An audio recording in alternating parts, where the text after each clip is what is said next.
You have to be a dumbass not to believe smoking and drinking will not get you your dream physique. Because it did for me. At just 20 years old, I was able to make this type of transformation, and it was because of my addictions. August 2024, I just started lifting, and this was the third time I ever started lifting because I was getting into the gym at the time of 2023 and 2022 of summer when Planet Fitness had the free membership for teens. But both of these times, I was not actually consistent and I quit both these times after a month or two. And at the time, my physique looked like this, like the average person you see on the street. I wasn't really that confident, if you could already see from the picture itself, because I knew this physique did not represent the mindset I know I should be having and the type of progress I know I could be making. And I wasn't really happy at that time. You can really see it in the picture. And at the time when I just started lifting, I got into, like I said, freshman year of my college, and lifting wasn't the only thing I actually started. I started heavily drinking, and I started going out until 2 a.m., partying every single day, smoking, and I was getting fucked up every single night, and it was crazy. I remember I would skip classes just to, because I wasn't able to function the next day. That took a hit in everything in my life. Like my grades were slipping. I'm pretty sure I failed one class or two classes in autumn quarter and then one more class in winter quarter. And I was on the verge of not able to graduate on time because I had so many credits missing and I was not able to go to college next year because I couldn't afford it, and my financial aid was being taken away because I failed so many classes. And FAFSA said, basically, you're a dumbass. We can't like keep you here. So I had to do like a whole SAP appeal and everything. And yeah, you can tell by my face in this picture, I was getting really fucked up. And was it wasn't just because I was like trying to like have fun or like or whatever. It was just more of a fitting in with other people because at this time of my life, I was still living with my parents, and I come from a background of African parents where they're like a lot more strict with everything. They wouldn't really let me go out with my friends and such things in high school, so I always felt like a caged bird.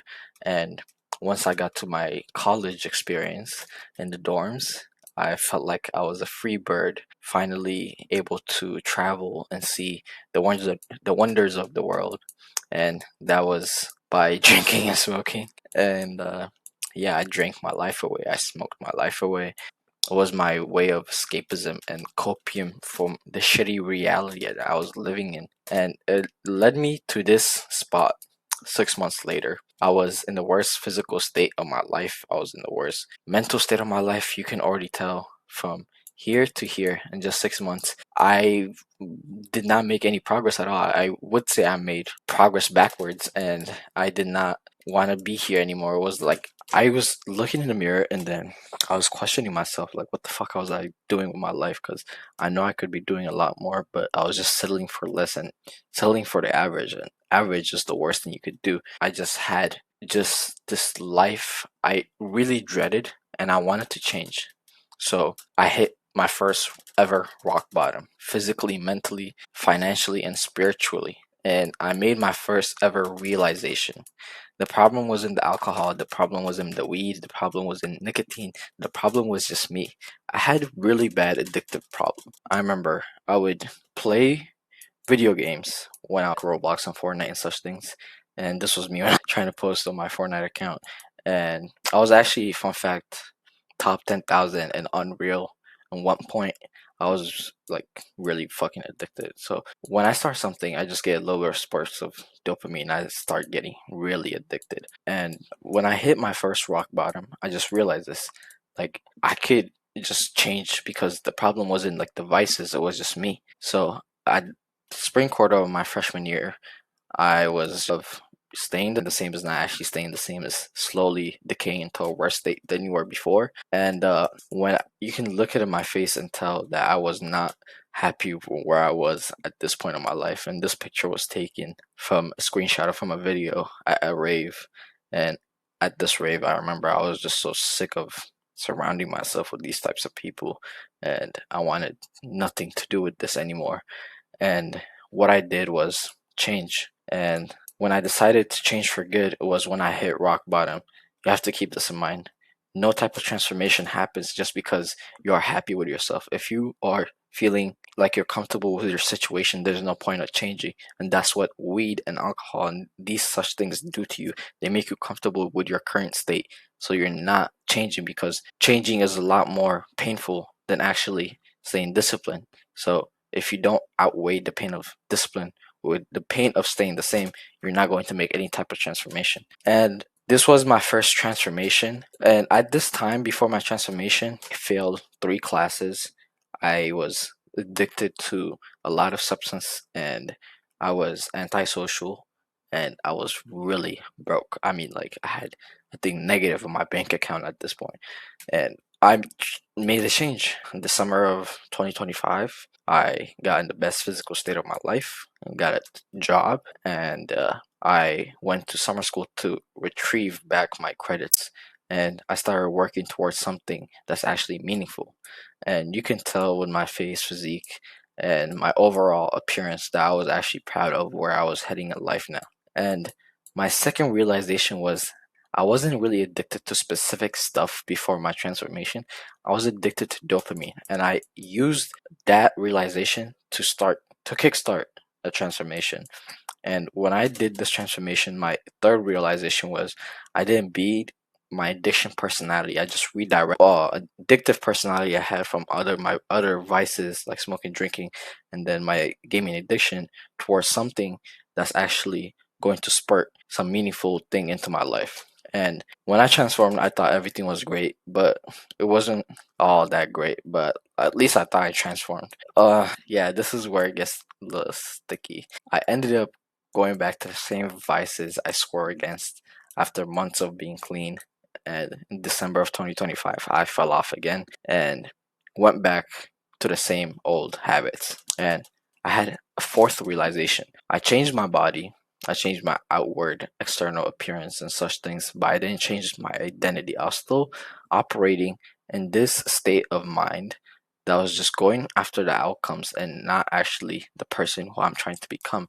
So when I made this transformation, it wasn't really hard for me to lose it right away because I was never chasing the person identity of what that outcome would have. So I got my second job, and then as soon as I got my second job, and when I went back to school again for autumn after doing summer school, I became complacent. I let life get in the way, and I fell off.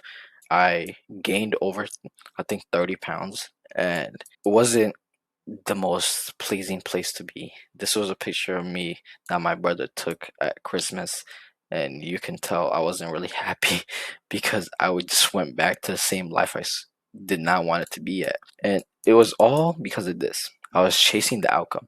I understood it's time to chase the identity and the lifestyle because that's what makes it stick. And I started tracking my calories again, hitting my steps, making things like journaling every single day in the morning and night and non-negotiable to set my identity so I can actually process information when I'm going through life and filter out information that would make me able to hit my goals. And if that doesn't make sense, I'll explain later. But setting non-negotiables and such things, even when I'm going outside and eating with my family, this was a picture I'm taking at a restaurant.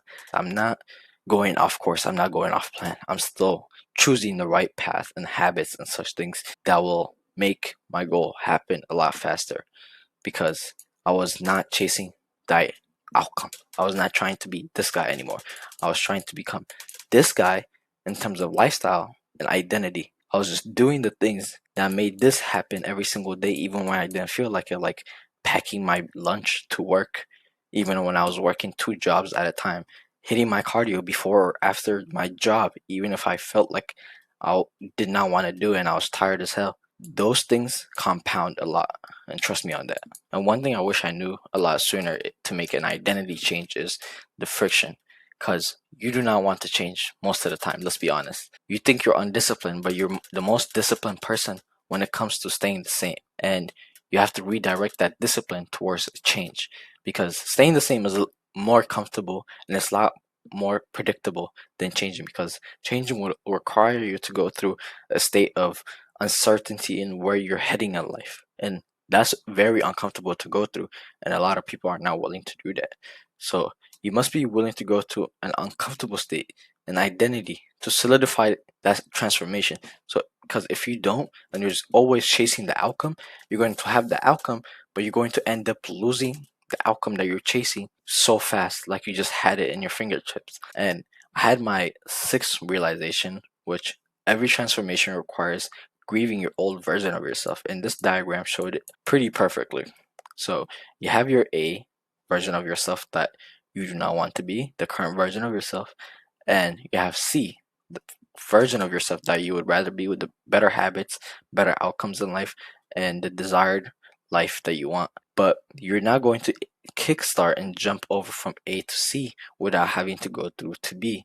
And a lot of people quit in B before they get to C, but they don't realize B is required to be able to go to C. So you must go through this friction at all cost. Once this was apparent to me, the outcome was the product of just embodying the identity consistently, and it became second nature. So staying disciplined was not really hard for me, like staying disciplined on my meals, staying disciplined on my steps, staying disciplined on waking up at the same time every single day, going to sleep every single day at the same time. It wasn't all hard. It wasn't like I was disciplined anymore. It was just second nature, because my identity and goals are aligned now. Like, if we take, for example, my old version of me, who was a gamer and who identified as a gamer, he will feel threatened if someone took away his console. And I have a very specific, vivid example of this in real life, where my parents would turn off the Wi-Fi or something like that, or they would take away my computer, and I would feel threatened on a mental state, and I would lash out and start calling them such things, which was terrible, but I did, because I felt threatened, as my identity as a gamer was being like taken away from me. So at my current state, I will feel threatened if I was not being presented with the opportunity of eating clean, hitting my steps, and staying locked in. So if your identity solidifies even when the things get tough, you're not going to be able to fall through, because your identity, they will feel offended, because their way of escapism or copium, the identity does, has always been smoking. So if you take away the thing that makes them feel comfortable, they're going to feel some type of way. Results are temporary, identity is permanent. So it goes identity, lifestyle, habits, and then the outcome comes along. And I stopped asking myself, do I feel like doing it? And I started asking, what would the person I'm trying to become do? Because if you ask, do you feel like doing it, 9 out of 10 times you do not feel like doing shit. So whatever gets you the most amount of dopamine, you're going to crave it the most. And doing delayed gratification is not going to be the most dopamine emerging thing ever, at least for like the short term. And you need to make that realization. And if you're going to be always constantly moving and taking action based on instant gratification, you're not going to make any type of progress, because everything that's good takes time.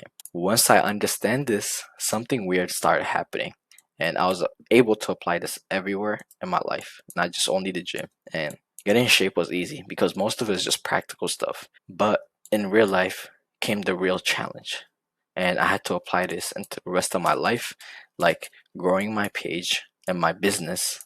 And it was not just the gym, it was in school, in the content I make, in the business I'm building, in every area of my life that I used to quit. There was months where I had no idea, no guaranteed map, and if you know anything about business, it's very uncertain. But the same thing that got me lean and to the best physical state I am right now at just 20 years old is the same thing that helped me stop focusing on the outcome and start focusing on becoming the version of myself who would actually do those things every single day. And this is the exact diagram I applied with people who I'm working with in order to make any type of transformation, right? So the seventh realization that I had was the lesson wasn't just unique to me. I wasn't just like a holy person that made a big ass realization that could only apply to his life. We're humans at the end of the day, and we want to progress in every areas of our life. And even if you don't relate to me, you would want to make some type of progress when it comes to something. These people barely relate to me. None of them ever smoked, drank, or had any of the problems I did, but they had other problems. Like This person had a gaming problem, this person had a gaming problem, this person had this and that. But once I realized that becoming the version of yourself every single day wasn't just unique to me, and I started applying to other people, they were able to make progress in every areas of their life. Not just these people got in the best physical state of their life, right? And it started affecting every other areas of their life as well. Better relationships with people, better performance in school, better performance with society and such things. It's just a discipline pouring into the rest of their lives. And none of the changed because I gave them a magical workout or something that was so unique to me. They changed because the type of person, they stopped negotiating with the type of person who they want to be, and took action based on the type of person they want to be every single day, and when they didn't feel like it as well, because you cannot go based off of emotions. Emotion comes and go, motivation comes and goes. Discipline is for here to stay, and you do not, discipline is not a personality trait. It's something that you have to discover, and for you to discover discipline, you have to go through all of this. You have to go through a phase of rock bottom where you don't know things that are going on in your life. You have to be very uncertain, and once you made that realization, you do not want to stay the same anymore, and you want to make some type of change. Then you make that type of change by solidifying the identity first instead of chasing the outcome. I hope this helps. Yeah, have a good one.